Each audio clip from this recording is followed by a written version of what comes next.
So welcome students. बघा आज आपण बघणार आहे BSc microbiology first year first semester microbiology सब्जेक्टचा मोस्ट एक्सपेक्टेड प्रॅक्टिस पेपर 4. तर बघा याच्यामध्ये क्वेश्चन फर्स्टमध्ये तुम्हाला 1 लाईनचं क्वेश्चन आहे. Each question carry 1 marks. तर पहिली तुम्हाला डिफाईन जर्म म्हणजे जर्म काय आहे एक्सप्लेन करायचं आहे. सेकंड आहे what is mean by pure culture. Third is a virus.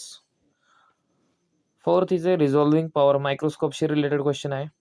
Fifth बघा न्यूमरिकल ॲपर्चर, हा पण तुमच्या मायक्रोस्कोपच्या रिलेटेड आहे. त्यानंतर जर बघितलं आपण तर focal length, it is also related to microscope. 6 number is a 7 number is a archaea and 8 number is a capsule stain.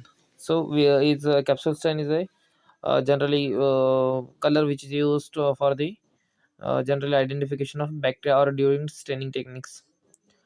बघा त्याच्यानंतर एक क्वेश्चन सेकंड तुमचं short answers any two solve करावं लागतात. Each question carry 3 marks. बघा generally question 2 मधला first आहे explain the contributions of Louis Pasteur and Robert Koch. Louis Pasteur यांनी आपल्याला पाश्चरायझेशन टेक्निक दिली होती. रॉबर्ट कोच त्यांचं कॉन्ट्रीब्युशन द्यायचं आहे तुम्हाला. आणि आपल्याला बघा लुईस पाश्चर यांनी तो pasteurisation technique 62.8 degree Celsius for 30 minutes तो आपण जो मिल्क बॉईल करतो. त्यानंतर बघा बी आहे write short note on modern developments in microbiology. याच्यामध्ये मॉडर्न डेव्हलपमेंट आपल्या मायक्रोबायोलॉजीमध्ये कोणत्या कोणत्या झालेल्या आहे ते एक्सप्लेन करायचे आहेत. त्यानंतर जर बघितलं आपण तर सी आहे बघा define antibiotic and explain contributions of Fleming. तर आपल्याला अँटीबायोटिक काय chemical substance which is use as a drug to inhibit or kill the bacteria.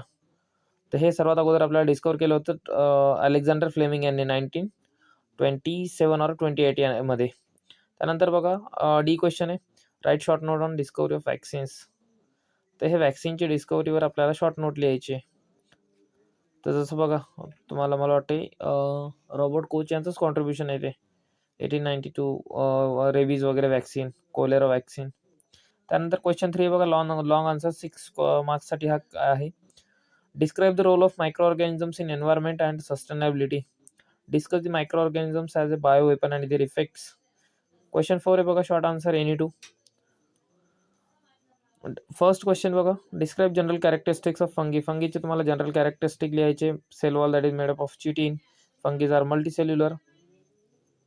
त्यानंतर त्याच्यामध्ये मोल्ड, ईस्ट हे सर्व फंगीचे कॅटेगरी आहेत. त्याच्यानंतर जर बघितलं आपण तर फंगीला आपण वेगवेगळ्या याच्यामध्ये क्लासिफाय करतो. जसं तुमचं बेसिडिओमायसेट्स, ॲस्कोमायसेट्स आहे की नाही, फायकोमायसेट्स, मशरूम हे त्याचे सर्व प्रकार. त्यानंतर बघा draw well labelled diagram of bacterial cell. तर तुम्हाला एक बॅक्टेरियल सेलची डायग्राम काढायची ज्यामध्ये एक्सप्लेन करता येईल आपल्याला पिलाय, कॅप्सूल आहे की नाही हे सर्व. त्यानंतर बघा फोर्थ क्वेश्चन आहे तुम्हाला क्वेश्चन 4 मध्ये write short note on 3 domain classification bacteria archaea आणि बॅक्टेरिया आर्किया आणि युकॅरिया असे 3 classification OS system of classification explain करायची. त्यानंतर बघा क्वेश्चन 5 आहे लास्ट 6 मार्क्ससाठी आहे. कोणता पण एक सॉल्व करावं लागतं तुम्हाला. Describe the principle construction and applications of compound microscope. Compound मायक्रोस्कोपचं प्रिन्सिपल लिहायचं आहे, कन्स्ट्रक्शन लिहायचं आणि ॲप्लिकेशन लिहायचं आहे. त्यानंतर बी आहे बघा second question explain the differential staining methods gram staining and acid fast staining. त्या स्टेनिंग मेथड्स तुम्हाला एक्सप्लेन करायचं आहे. ग्राम स्टेनिंग म्हणजेच काय, आपण ग्राम पॉझिटिव्ह आहे की बॅक्टेरिया, ग्राम निगेटिव्ह हे आयडेंटिफाय करण्यासाठी. त्याच्यानंतर ॲसिड फास्ट स्टेनिंग आपण लॅक्टोबॅसिलस वगैरे आयडेंटिफाय करण्यासाठी. बघा हा most expected question paper 4th होता. याच्यानंतर एक लास्ट पेपर येईल तुमचा क्वेश्चन 5th आणि क्वेश्चन 6th असे अजून 2 पेपर येतील. थँक्यू.